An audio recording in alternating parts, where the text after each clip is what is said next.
Praise the Lord. So mga kapatid, welcome sa ating Morning Revival Preview. At ang schedule ngayon ay Week 4, Day 4. Amen. At para sa ating mga Bible verses, dalawang verses, babasahin ko. John 7:39. But this he said concerning the Spirit, whom those who believe into him were about to receive.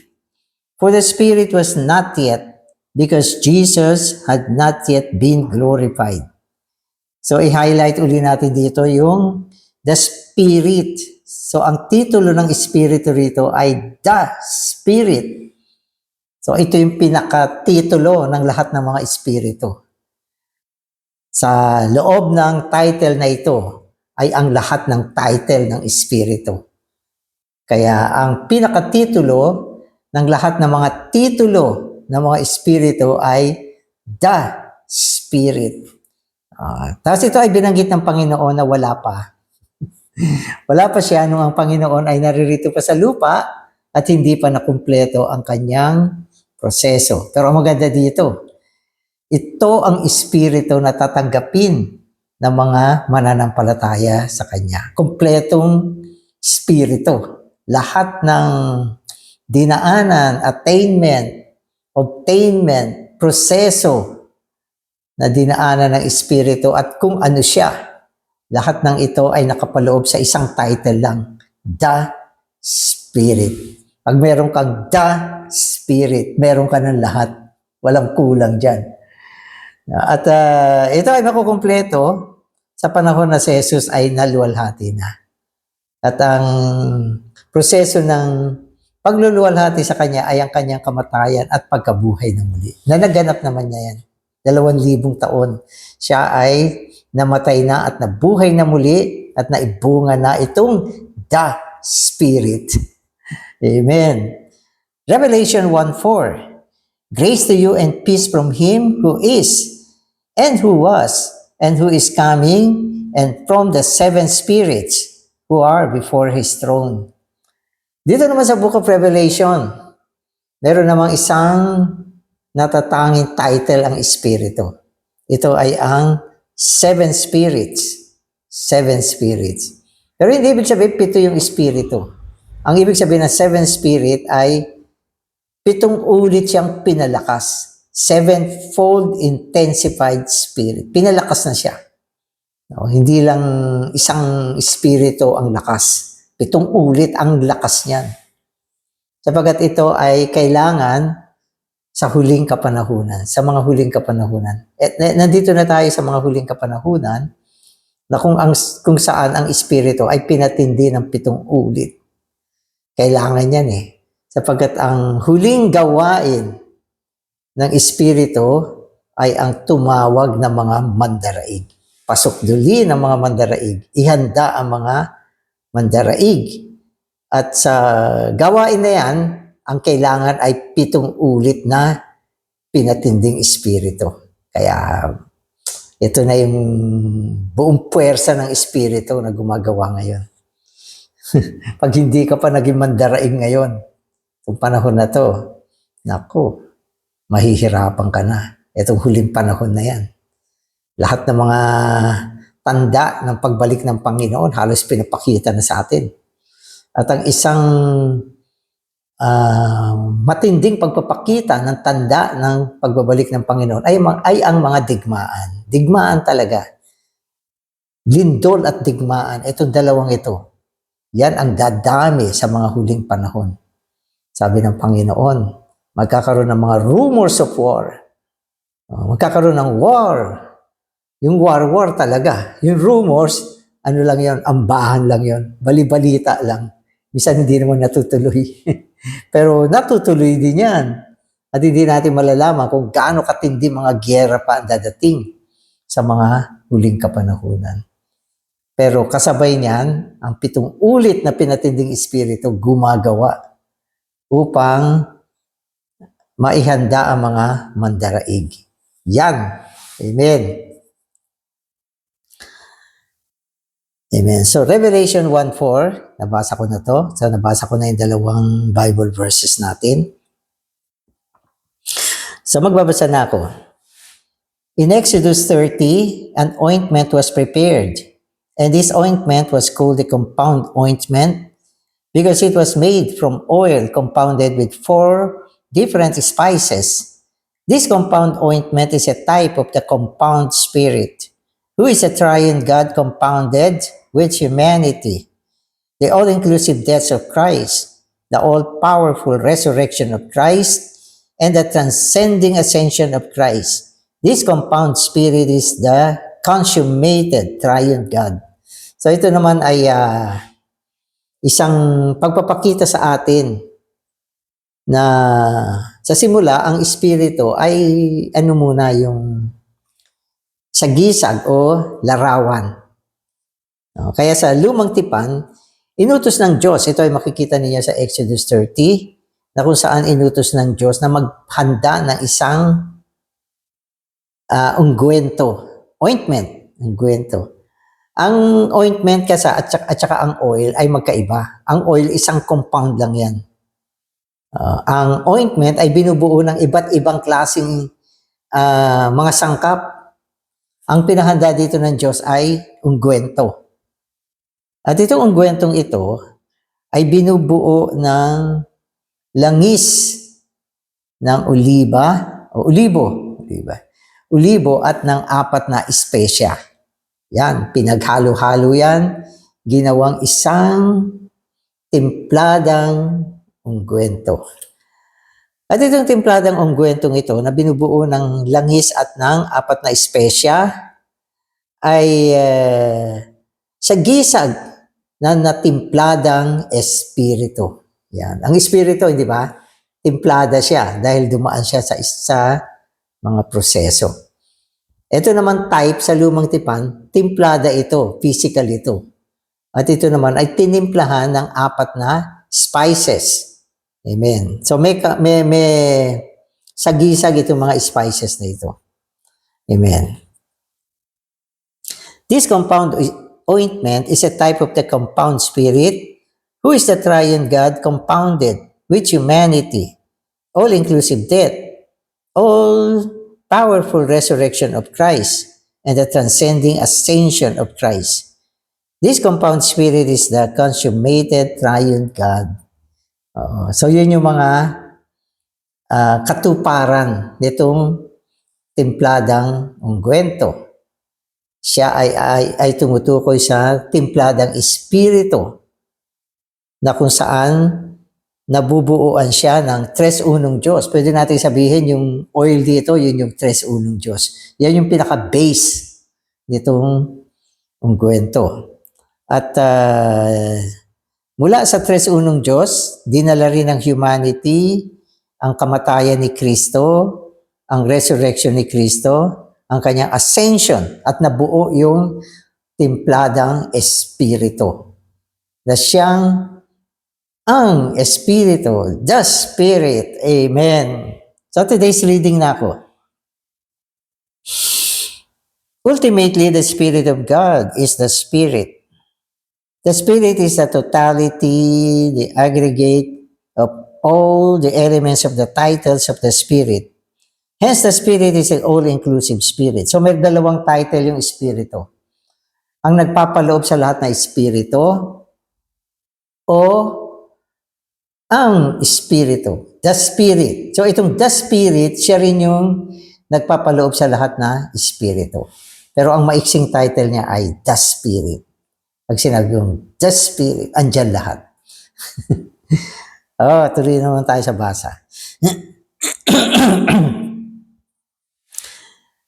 This Spirit. So this Spirit, ito yung the Spirit. Okay, so pakinggan niyo. Meron siyang, kanina binilang ko to, about 20 titles ng Spirit dito. Ang dami. Ang daming title ng Espiritu. Pero huwag niyo isipin na maraming Espiritu. Isang Espiritu lang siya. Yun yung the Spirit. Yung the Spirit, marami siyang title kasi ang dami niyang sangkap. Sorry. Napakaraming sangkap nito. At napakaraming attainment, obtainment, at dami nakapaloob dito sa the Spirit na ito. Pakinggan ninyo. This Spirit, or the Spirit, is the Holy Spirit, the Spirit of God, the Spirit of the Father, the Spirit of the Lord, the Spirit of the Son of God, the Spirit of Jesus, the Spirit of Christ, the Spirit of Jesus Christ, the Lord's Spirit, the Spirit of the living God, the life-giving Spirit, the Spirit of life, the Spirit of grace, the Spirit of reality, the Comforter, the Spirit of power, the Spirit of glory, and that of God, the eternal Spirit, and the seven spirits. So, lahat binilang ko, 20 titles of the Spirit.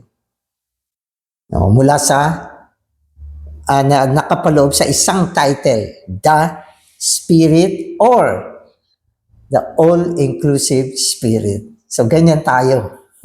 So, inaral lahat ito. No, at bawat isang title ng Espiritu, meron itong work na special. So, dahil napakarami niya, hindi na natin mababanggit yan. Pero pwede nyo namang aralin. May mga mensahe tayo na binanggit yan at binanggit yung mga definition ng mga iba't ibang title ng Espiritu. Pero ang mahalaga, lahat ito ay laan na sa panahon na ito. No, nang maibunga ang the Spirit sa pamamagitan ng glorification ng Panginoon, na ipasok sa Kanya, na ipaloob lahat sa Kanya, na ihalo lahat sa Kanya, lahat ng mga titulo ng Espiritu, kasama sa ang buong proseso ng Tres Unong Diyos, kasama ang Kanyang mga obtainment, mga accomplished fact, lahat ito, napakarami. No, kaya yan yung naging natatanging pagpapala natin, no, na dinala ng Ebanghelyo sa atin. At pwede natin sabihin, yan din yung pinakalaman ng saro na iniinom natin pag Lord's Day. Alam niyo ba yung saro na yan? Sinasabi dyan, cup of blessing. Ang laman yan, lahat ng mga blessing sa buong bagong tipan. Kasama itong mga titulong ito. At hindi mo kayang bilangin sa dami. Hindi mo kayang i-memorize. Buhay, tagumpay ng Panginoon, lahat ng kanyang mga kagalingan, at kung ano siyang meron, lahat ng kanyang katangian, lahat nakapasok doon sa isang cup na yon. Iniinom natin. Tinatawag natin cup of blessing. Oo. So, ganun kayaman ang meron tayo sa bagong tipan. Ma-impress ka talaga. Kaya, lahat ng ito, mga kapatid, ay nasa Espiritu ngayon. Walang bagay na hindi nasa Espiritu. Lahat ng positibong bagay andito sa the Spirit na tinanggap natin ngayon. Ito ang natatanging pagpapala na binanggit ng Diyos na dadalhin kay Abraham sa pamamagitan ng Ebanghelyo. Amen.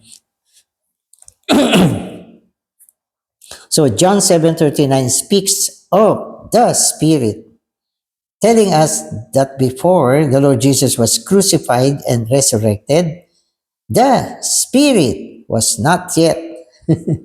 So pag sasabihin niyo, madiit, the Spirit. Dapat ganun. Yung mga blending brother, ganyan magsalita. The Spirit. The Spirit. Pag tinagalog mo, ang Espiritu. Ano tinanggap mo? Ang Espiritu.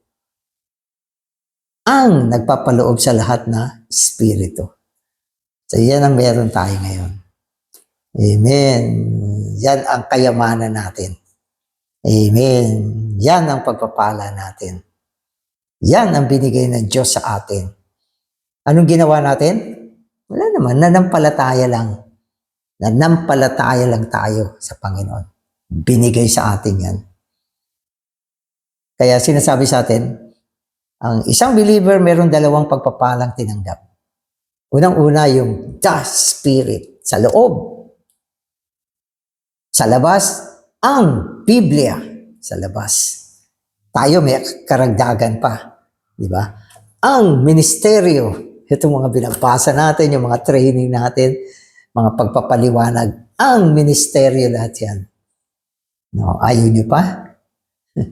Hindi nyo ba nararamdaman yung blessing? Dapat maramdaman natin yan. Mapasaya tayo na ibang klaseng tao tayo dito sa mundo. Hindi nila alam yan, pero tayo, nakikita natin yan. Ibang klase. Ang Diyos natin. Ito ay binigay sa atin sa panahon na buhay pa tayo. Di ba? Kaya masarap mabuhay dahil sa mga pagpapalang ito. Samantalang ang iba, ayaw na mabuhay. Pero kung nakita mo itong mga blessing na ito, Panginoon, gusto ko pa mabuhay. Yan ang maganda. Amen. Amen. Okay, saan na ba ako? Amen. Okay, so John 7:39 speaks of the Spirit telling us that before the Lord was crucified and resurrected, the Spirit was not yet. The Spirit of God was there from the beginning. But the Spirit, as the all-inclusive Spirit of Jesus Christ, was not yet at the time of John 7:39 because the Lord Jesus had not yet been glorified. So nung ang Panginoon ay nagsalita about sa the Spirit, wala pa siya. Pero nandiyan na yung Spirit of God. Yung Spirit of God. Kaya makikita mo yung Spirit of God, nandiyan na sa Book of Revelation. Pero kung pwede natin sabihin, hilaw yan. Raw. Sapagkat yung the Spirit of God ay gumagawa ng panahon ng lumang tipan. Mainly nabanggit siya sa panahon ng creation. So sa creation, anong involved? The Spirit of God. Nandun siya. Kaya yan ay isa lang sa mga title ng Espiritu na ang pinaka-specialty ng the Spirit of God is creation. Creation yan. Kung tutusin nung pinanganak ang Panginoon, siya ay pinaglihi ng the Holy Spirit. The Holy Spirit. Yan din yung the Spirit of God. Espiritu Santo. Na siyang bumuo sa Panginoong Jesus sa sinapupunan ni Maria. Kaya binanggit yan sa Gospel. He was conceived sa English by the Holy Spirit. Amen. After his resurrection, that is after he had been glorified, the Spirit of God became the Spirit of the incarnated, crucified, and resurrected Jesus Christ. Even though before Christ's death and resurrection, the Spirit of God was the Spirit of Jehovah and the Holy Spirit. The Spirit was not yet. Eventually and ultimately, the Spirit of God is the Spirit. So, nung nandito na yung Espiritu ng Diyos, at ito rin ang Espiritu ni Jehovah at ang Espiritu Santo, nandiyan na yung mga title na yan, subalit yung the Spirit ay wala pa. Kaya malinaw sa John 7:39, sinabi niya, the Spirit was not yet. Ibig sabihin, hindi pa siya nabuo, hindi pa siya nakumpleto, hindi pa siya umiiral. Pero yung Espiritu ng Diyos, Espiritu ni Jehovah, Espiritu Santo, nandyan na siya. So yun lang muna ang mga ilang titulo na umiiral nung panahon na yun. Pero katulad ng sinasabi ko, ang Espiritu ay isa lang. Kaya lang kaya lang dumami siya, dumami yung title niya dahil sa mga prosesong dinaanan. Naibunga yung iba't ibang mga titulo ng Espiritu. At ito ay bunga ng proseso ng tres unang Diyos. Amen. With regard to the preaching of the gospel beforehand to Abraham, Galatians 3:14 says, in order that the blessing of Abraham might come to the Gentiles in Jesus Christ, that we might receive the promise of the Spirit through faith. God, in preaching the gospel to Abraham, promised him the Spirit. So isipin mo, sa lumang tipan pa yan. Si Abraham ay sa Old Testament. Sa Old Testament, nung nag-preach ng gospel ang Diyos sa kanya, ang ipinangako niya, tatanggapin nila ay ang the Spirit. So, nung panahon na yan ay pangako pa lang. Nung panahon naman ng Panginoong Hesus, binanggit din niya yan, pero sa paraan na pangako din, dahil hindi pa siya na-consummate. At ito ay nabuo pagkatapos na ang Panginoon ay namatay at nabuhay na muli. Naging espiritu na siya.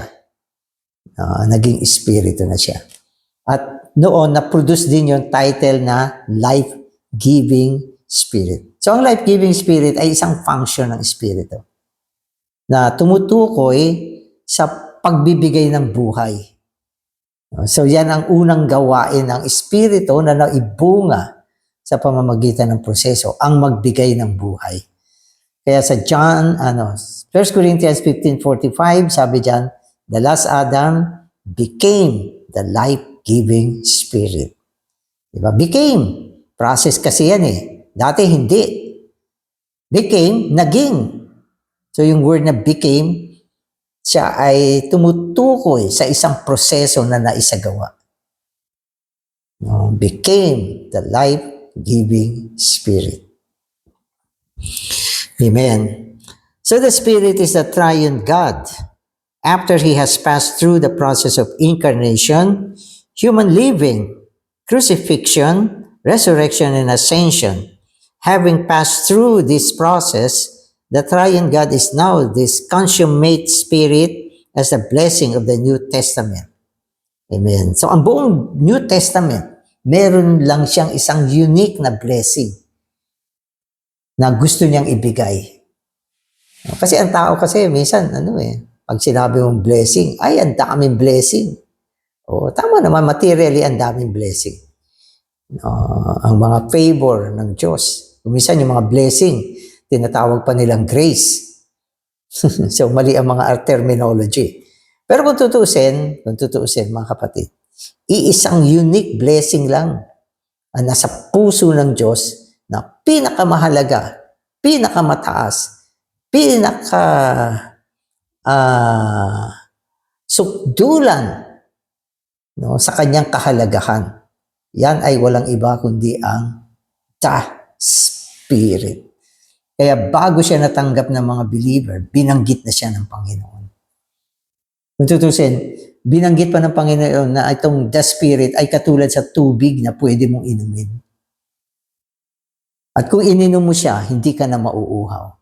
Dinagdag ko lang yan. Sabagat yan yung topic kung saan binanggit niya yung the Spirit. Sabi niya, yung mga nauuhaw, bibigyan ko kayo ng tubig ng buhay. Hindi na kayo muli pang mauuhaw. At ito ay tumutukoy sa the Spirit na wala pa nung panahon na yon, sabagat si Jesus ay hindi pa naluwalhati. Amen. Amen. In the book of Revelation, only two titles of the Spirit are used. The seven spirits and the Spirit. Amen. So we have the seven spirits. In chapter 2 and 3, the title, the Spirit, is used again and again. It is also found in Revelation 14:13 and for the last time in Revelation 22:17, which reveals that the Spirit, as the totality of the process triune God, has become one with the church, who is now fully matured to be the bride. Amen. So, bandang huli, itong the Spirit ay naihalo sa eklesiya at gumagawa siya para sa maturity ng eklesiya upang siya ay maging ang kasintahang babae para sa pagbabalik ng Panginoon. So, ang ang aklat ng Revelation, dalawang title lang ang binanggit niya. Yung seven spirits, so yan yung binabanggit ko kanina na sevenfold intensified spirit. Seven spirit. Kasi ang aklat ng Revelation, meron siyang bahagi na tumatawag siya ng mandaraig. Kung naalala nyo, doon sa 7 eklesiya, sa huling bahagi ng kanyang mga pagsasalita, sinasabi niya, He who overcomes ang magtagumpay. So, ang espiritu ay tumatawag ng mga magtatagumpay o mandaraig sa huling kapanahunan. Kaya itong 7 espiritu ay binanggit sa aklat ng Revelation. At yung isa, paulit-ulit niyang binanggit, The Spirit. At sa pagbanggit ng The Spirit, lahat ng title kasama na dyan. Pag binanggit mo yung isang title, kasama na lahat yung marami mga title, mga 19 or 20 titles na binasa natin. Nakapaloob na lahat yan dyan. Package yan. So, ganun. Nandun lahat. Hindi naman siya isa-isang espiritong ipinasok sa atin. It's spiritu, tanggapin mo Holy Spirit, Spirit of Jehovah. Hindi, isang espiritu lang ang ipinasok with all the 19 or 20 titles na binanggit dito. Pero sa Revelation, dalawa lang ang binanggit. 7 spirits para sa pagtawag ng mga mandaraig at yung The Spirit para sa kabuuan ng lahat ng mga title ng espiritu. Walang naiwan. Amen. We may give a full definition of the Spirit. The Spirit is a process, compound, all-inclusive, life-giving, indwelling, sevenfold intensified, consummated Spirit as the ultimate consummation of the process triune God to be the eternal portion of His chosen, redeemed, regenerated, sanctified, transformed, and glorified tripartite people as their life supply, and everything. So ito yung titulo. Pinaka full definition of the Spirit. So pag nagtanong ka, ano yung the Spirit, Brother Danny? Ito, basahin nyo yung last part.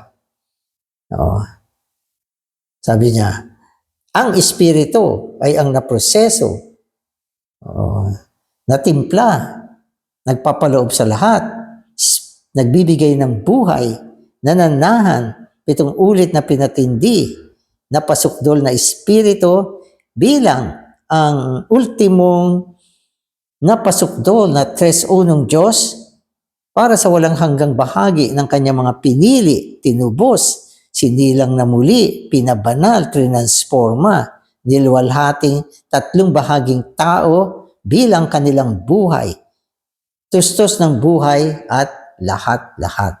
Yan, tinagalog ko. Amen. Salamat Panginoon sa pagpapala ng bagong tipang ekonomiya. Ito ay walang iba kundi ang The Spirit. Salamat, ito ay kinapapalooban ng lahat ng mga kayamanan at natatanging pagpapala at bahagi na ibinigay mo sa amin. Salamat Panginoon. Amen.